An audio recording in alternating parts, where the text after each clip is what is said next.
Hi, I'm Marcus Coward, and this is Wake Up New Bedford. I'm here with Bryan Ribeiro, aka DJ Fresco, one of the biggest, if not the biggest DJ in New Bedford. I said it once, I'll say it again. Fresco, glad to have you. Thank you for having me again, man. And so, in part one, we were talking about his early childhood, how he got started with music, his inspiration, some of his other ventures, and how he really got started with DJing. And so, I'd like to start with part two on how did the pandemic affect your DJing career? Very important piece and point in time of my story for sure. Talk about it. I think the pandemic was a very tough time for a lot of people. But luckily for me, it had the most positive impact. Okay, not what I was expecting. Weirdly. Go ahead. It was, so obviously with everything going on, there were a lot of restrictions, right? And again, banking, that's my main job, my main thing. And also at this time, I had to start a family. This is like, my kids were born in 2017. They're like barely 3 years old when the pandemic hit. And, with my job, I had the ability to stay home a few days of that week and still get paid. Sure. Right? So just being able to be at home and spend that quality time and be around and just do things and not having to be at like 5 o'clock at night every night. It changed my mentality of what I really wanted in life. Because at that point, I had already, built my name up pretty well. Okay. Right, with DJing. Right, it's still on the side, but it was like a very consistent thing. Yeah. Private gigs here and there, but it was like the nightlife at that time, right before pandemic, was what we would say booming. Yeah, like for sure. 2018 and 19, those 2 years were very important because I really built my name. Just from, a DJing standpoint, the nightlife was good, and a local spot, shout out to the Vault, always near and dear to my heart, no matter what. I was there every weekend. And, but the problem was, I was just doing it so much that it was just somewhat of like a routine. Yeah. And I'm just kind of going through the motions. Right, I'm making this extra money. It's great. Everything's great. But then everything stops. Right? So I feel like a lot of people could probably attest to this too. Everything just stopping kind of put everything in perspective for a lot of people. And it certainly did it with me. Now I'm like, all right, what am I doing with this? What am I going to do with this? Like, maybe not in this point in time, but like, what do I want out of this? That's really where it changed my mindset. I got to also spend time at home. So I like being at home. If I can, obviously it happened for a lot of people. I think, the statistics say that within the past couple or few years, especially after the pandemic, there's a lot more people who work from home or they left their jobs, right, their careers. But it worked out for me, the route that I took. I really wanted to. I was like, you know what? Let me take DJing serious. Not that I wasn't taking it serious before, but can this actually be a profession? Like, can I do this full time? A lot of things fell into the right place. I got with an entertainment company, South Coast Entertainment. Shout out to them. For sure. Where they kind of, have the platform where they're the company that people hire to do their events, their weddings. Interesting. Okay. Yeah. And slowly started to, all right, let me try this out. Because obviously, even, it's still pandemic, but, when restrictions loosened and things opened back up, things were not the same nightlife-wise. Yeah, for so sure. I couldn't depend on that. Yeah. And making income or money or having opportunities for these different events with that, So I was like, you know what, let me shift my focus and let me see how this works, how this goes, and where this can take me. That's essentially where everything changed. So when did you and South Coast Entertainment really link up, and how did that happen? Yeah, this was the end of 2020. So again, restrictions are still there. They're kind of loosening. Yeah. they had already been established for a little bit, but the owner of the company was kind of reestablishing, kind of revamping everything, rebranding. Okay. Honestly, is a mutual friend of mine. His partner is like the right-hand man to the owner. Sure. Okay. She was kind of like the office person, and he had mentioned it to me, and he was like, yeah, he might be looking for like DJs to work for his company. I was like, you know what, whatever, let's try it. Yeah. Like, what do I have to lose? Yeah. Like, right now, there's not much opportunity in DJing. And yeah, the rest is history. 2021, you know, I started out doing a few gigs, but when things opened back up in the wedding industry, 2021 to 22 were like historic years because of all of the people who, one, fell back in love, but also the people who kind of postponed their weddings. Sure. So it was all like bunched up. Yeah, it was like a boom. Yeah. So, and that helped. Yeah. You know, I got a lot of experience. At that point, before I joined with the company, I probably had only did like a handful of weddings. Sure. Because through the nightlife stuff, like I would get other gigs from there. Like people would, hey, do you do private? Sure. You know, like, do you do weddings? Sure. Yeah. I didn't totally know what I was doing. I kind of had an idea. Yeah. But this changed everything.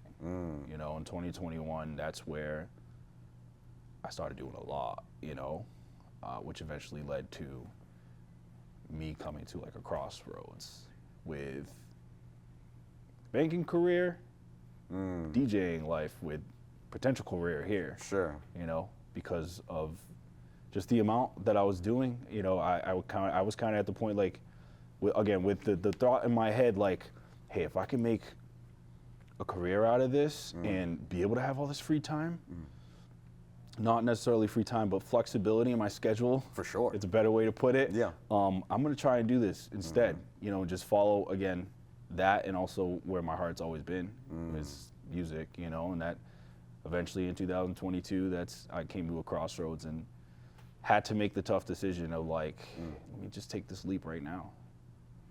And so, were you still able to make nearly as much money as when you were making both jobs, or are you still working on that aspect? So there's a lot of layers to that because one thing they don't teach you again in school is taxes. Sure. And how to handle that. Talk right? about that. Okay. But especially for entrepreneurs and people who work for themselves, I think that's one of the most important things that you need to learn, and you eventually learn. So when you factor in some of that stuff, maybe it's not as much, but it can be. But to answer your question, yes, when you look at the amount of money that, you know, I was making in one event in this 8-hour day, and people don't realize that especially when you're doing weddings, like it's an 8 to 10 hour day for me still. Like for sure. People think it's so easy, but like you have to factor in the preparation before the wedding, but also the driving there, the set. I'm there 2 hours before it starts to set up, right? All that. But you know, I looked at that. I weighed my options, but ultimately, you know, the amount of money I have the potential to make, it's more efficient. Yeah, than absolutely. to be at this job 6 days a week from 9 to 5. Yeah. Or whatever it may be. Like I looked at it that way. It was like, you know what? However else I need to figure out everything else, but I rather put my energy and time and focus into this. And then have more family time also. It was like a win-win. Yeah, huge. That was huge. And so was South Coast Entertainment really just helping with the booking, or did they also help on the equipment side too? Everything. But essentially starts there, right? So there, again, that's their platform where they're the ones that couples and other clients reach out to when they need entertainment services. And essentially, we are subcontractors as DJs. Sure. But the way that it's structured, we're more so of a team, where it's more treated like a company with employee. Like that's the way we treat it in our approach. Okay. So it's not just you're just getting anybody. You know what I mean? Like there are values, there are, you know, a standard. But yes, also the equipment. You know, and then and most of all was the experience that I gained within that first year, just doing so much. I always say, at least for me, the best way for me to learn is just a hands-on, like just doing it and figuring out, learning from your own mistakes. And that's essentially what, I kind of saw and shadowed maybe 1 or 2 weddings, and then I was just like, you know what, let me just throw me into the fire. Sure. And eventually, I figured out my own routine, my own way to do things. I became a pro at it very quickly. Yeah. But yeah, it helped tremendously in all those aspects. Okay. And so I want to ask you 2 things. Sure. I want to ask you, which do you have more fun at, weddings or the nightlife? But then also, are there any other DJs in the area that you feel like are as big as you? And not to put anyone down, but I mean, like, you've really made a name for yourself, where you're like the first person a lot of people think of. I'll be honest, to answer that last question. And it's no, like, I don't want to discredit anyone who's giving credit to me, but I honestly hate the phrase, like, best DJ in the city. Okay. And I always hated that. Okay. You know why? Because, especially for me and my style of DJing and my background and my knowledge of music, I was always a person like, you can't put me in a box. Sure.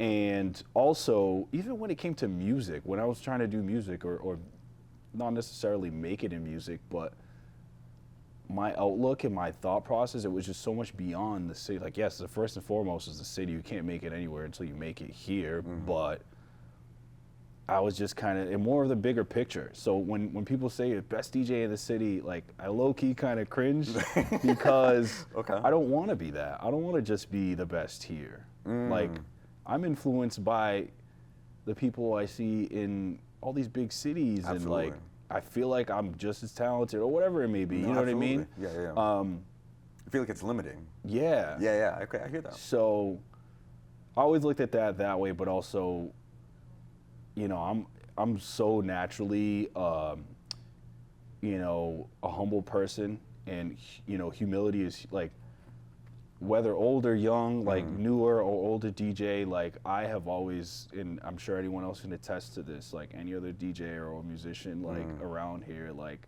I always show my respect. And there's a ton of talent around here. The DJs that I looked up to, the DJs that are coming up under me, like that I'm trying to show the ropes and show the way. But I also, I do recognize I did make a name for myself, and I definitely, especially now where it's not so much how it used to be in the nightlife scene, because that's really where I built my name. Sure. And now I'm trying to build my name in the private event and the wedding scene. Yeah. I definitely recognize that. I definitely recognize that I've been successful, and I think naturally I'm not satisfied with how far I've come, and I'm looking to go further. And so, titles can be limiting, but what goal or what title are you striving for? What would you feel comfortable with having? It's a great question. I've never really thought about it that way, but I guess the only way I know how to answer that is I want to be known and remembered for being great and being inspiring. Yeah. Whether that's here, wherever, I think it's great that I've had this success here and people know me. A lot of people know me around here, but I want to leave a legacy behind.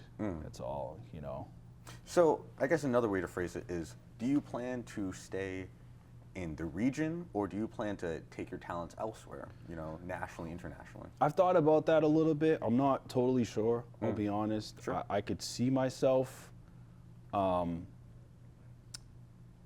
in other areas, but I really don't know. I think also one of the most important things in my life is my family, so that kind of dictates that. My kids are younger, but as they get older, things may or may not change, but I think it's important to have that stability here at home. So that's kind of where my head's at right now. So, talking about your family, okay, I was just thinking about the crossroads that your mom gave to your dad. Okay, not really crossroads, I mean, she really helped make that decision. Right. Has your partner, the mother of your children, Right. given you that same ultimatum or pressure?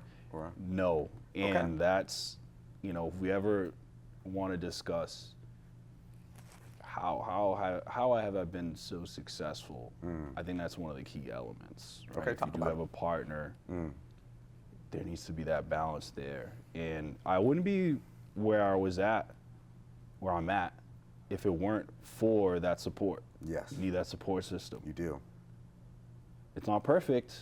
There's ups and downs, a lot of arguments, a lot of late nights, especially in the nightlife scene.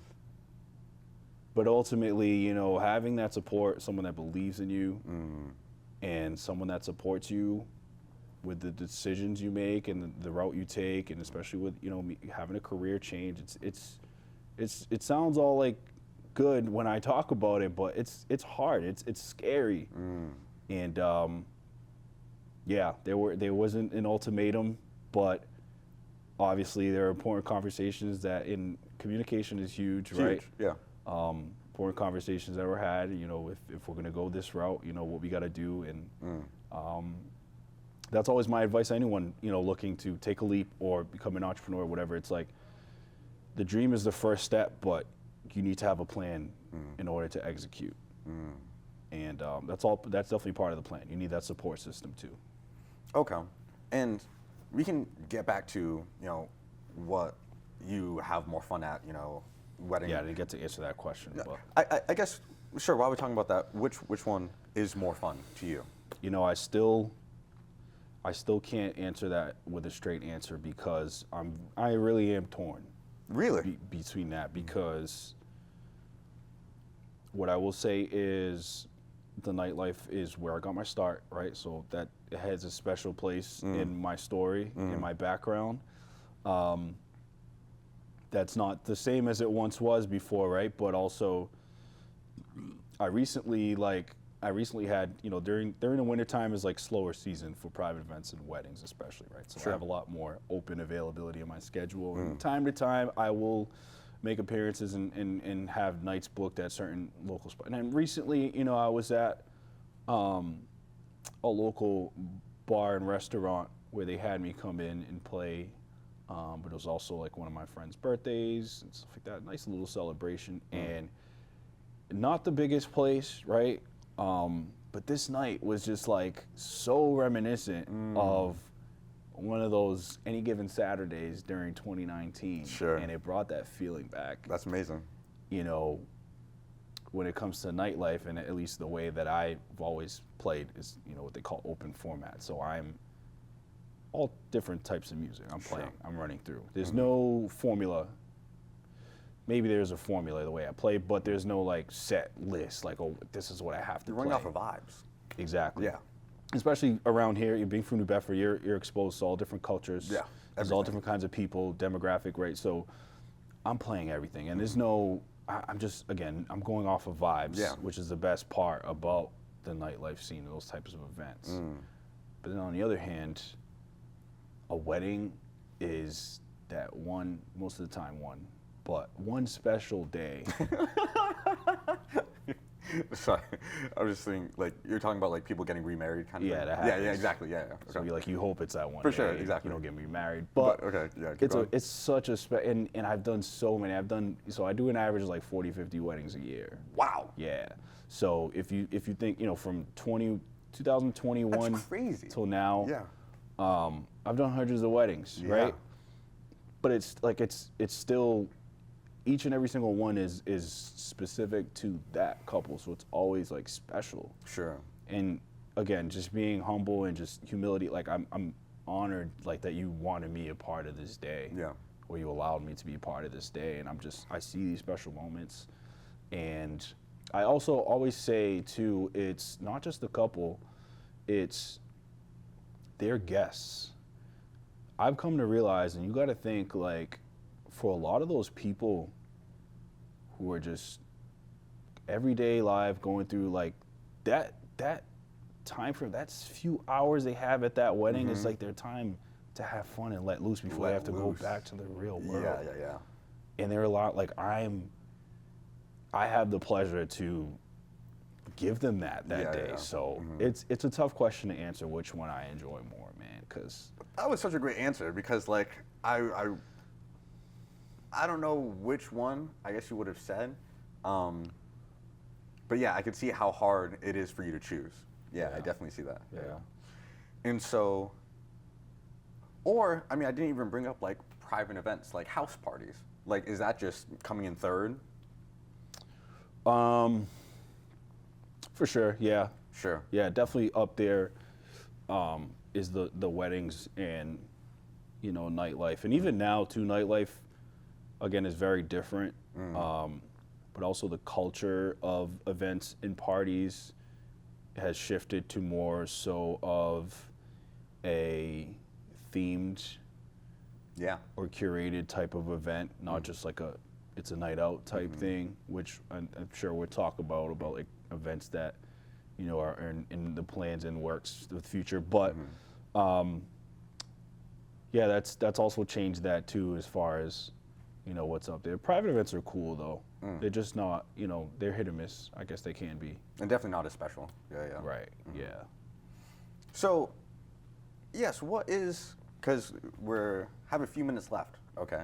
So this might really be the last big topic, but what are your future plans? Okay.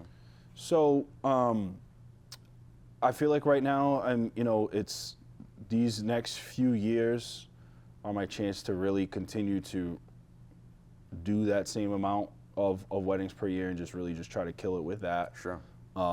Not as much focus on the nightlife stuff, although every year now for the past few years, it's not necessarily every weekend, but it's like specific times of the year where there's an event that we have. Yeah. Whether it's a Halloween party or it's Thanksgiving Eve, things like that, the summertime, you know, Madeira Feast weekend. We had at the Kilburn Mill on the rooftop, we had this event called Ocean View Day Fest, where it's a day party on the rooftop with the sea, like the ocean vibes, and it's like Afro beats and Afro house. That's fire. Yeah, but again, and that kind of going into themed events, right? Sure. So a little focus on that. Hopefully we can continue that. But one thing I have really been wanting to do for the longest time, especially now at this age that I'm at, is an R&B party. Okay. And it's not anything new. Honestly, what's kind of set me back a little bit is how many people have done it, but I still haven't seen this type of event here. Yeah, like what do you mean an R&B party? So it's all R&B, whether that's 80s new edition or whether that's the early 2000s R&B that we grew up on. Yeah, Usher, Neo. It's just all R&B all night, but it's the aesthetic of the room, of the like candlelit type of vibes. Everyone is grown and sexy type of you know, come dressed nice and more it just mature, that vibe, and also being able to live record it. Live recorded sets are a big thing now, which I'm getting a little bit into as well. But again, everyone, you know, my problem with me is I'm always so like self-conscious about like wanting to be different and not do the same thing everyone else is doing, which I kind of have to stop, because it's kind of like holding back, you know, what I can. At this point, I'm really at the point where I want to just showcase and do everything and just give back. And do what you want. Yeah, do what I want. Because eventually, you know, I won't have the chance to. So the R&B party is definitely coming. I don't know when. Hopefully towards the end of this year. Sure. But all R&B. But I hope to also, this R&B party isn't just a party. It's a brand in itself. Okay, talk basically. About it. That's where I want to take it. Not 100%. I'm pretty much almost positive on the name for it, but again, being able to brand the event itself, and it's not just a random R&B party, a random night out. That's the goal with that. And again, it's not the first to be done. Providence has it a lot. There's this group called Stay Silent, who do Trill. What, Trill Sammy? No, I forgot the name of the annual summer event they do. Oh. In Providence. Sure. I can't believe I'm drawing a blank on that now. But Cool. also R&B event called Silk that's in Boston. Like I've seen it. I've wanted to do it myself, and I think I'm finally looking to do that this year. So. But New Bedford's not doing good. Correct. Not in this way. Yeah. There's R&B nights every once in a while, but it's not this way. Not the way I envision it. Yeah. And so do you picture it being at like a private event or like doing it at like the Vault or something? Right, and that's what I've struggled with too, is initially I did envision it as like a private invite only. That'd be fire. Smaller. Is that now? Okay. But the problem with that is there are locations where I could do it. The problem with that is though it's a lot more overhead. Sure. So a lot more coming out of pocket to cover expenses potentially. You can't really profit because you're not selling tickets. I mean, you could, even with the private, invites, you could kind of get $10 a head or something like that, 20 bucks would kind of break even, which I'm fine with too. But I'm also now more open to why not? Like, why can't everyone experience this? Sure. So I'm glad you mentioned the Vault because that's kind of where I'm leaning towards. For so sure. hopefully we'll see that. Okay. Hopefully it'll be good too. Hopefully everyone will come out. Hopefully it'll be a great night, great vibes. That's what I want to bring. And because I mentioned the Vault because I pass by all the time. I mean, it's in like one of the most perfect locations you could imagine. Exactly, A place like that to be in New Bedford. But I've never gone to a concert in the Vault. Besides once for like an AHA night, and it was like super low key. But I don't know. I haven't seen an event that really spoke to me like an R&B night would. Where especially at the Vault. It's usually like some other band or something. But they definitely have had it. I actually. Okay. Well, another huge thing that inspired me was I worked alongside. His name is. He's a musician. He's a drummer. Jakeem Santos. He threw an event last year, or maybe 2 years now almost, but it was similar vibes to what I'm saying. But it was like they had a live band there. He played with a live band. Okay. But we had some high top tables, some chairs, nothing crazy. Yeah. But it was like everyone was wearing black, and the vibes. It was just like, That sounds fire. This is, now I'm a little older. I'm over 30, so this is kind of what I want to be doing. Also, what my age group, like people in my age group, would want to do too. Yeah. There are a lot of events like that here, and I think we need to come together and promote more, maybe, so people sure. can know about these events. For sure. And that's like part of the reason for why I did this was just to help promote different creators. And I'm so glad I got to have you on. And me too, man. Is there anything else you want to say to the people? Or? Oh man, there's a lot I could say, but anyone who is out there, keep going. That's it. It always can be worse. It is worse for other people, and it's up to you to make it better. But we all have the chance to. We have resources, and reach out. Like, let's work together more. Yes. We need more of that. From creator to creator, but also if you need any entertainment, if you need a DJ for an event or a wedding, you know the guy. So this has been Wake Up New Bedford with DJ Fresco. Catch us on our next episode. Peace. Stay safe.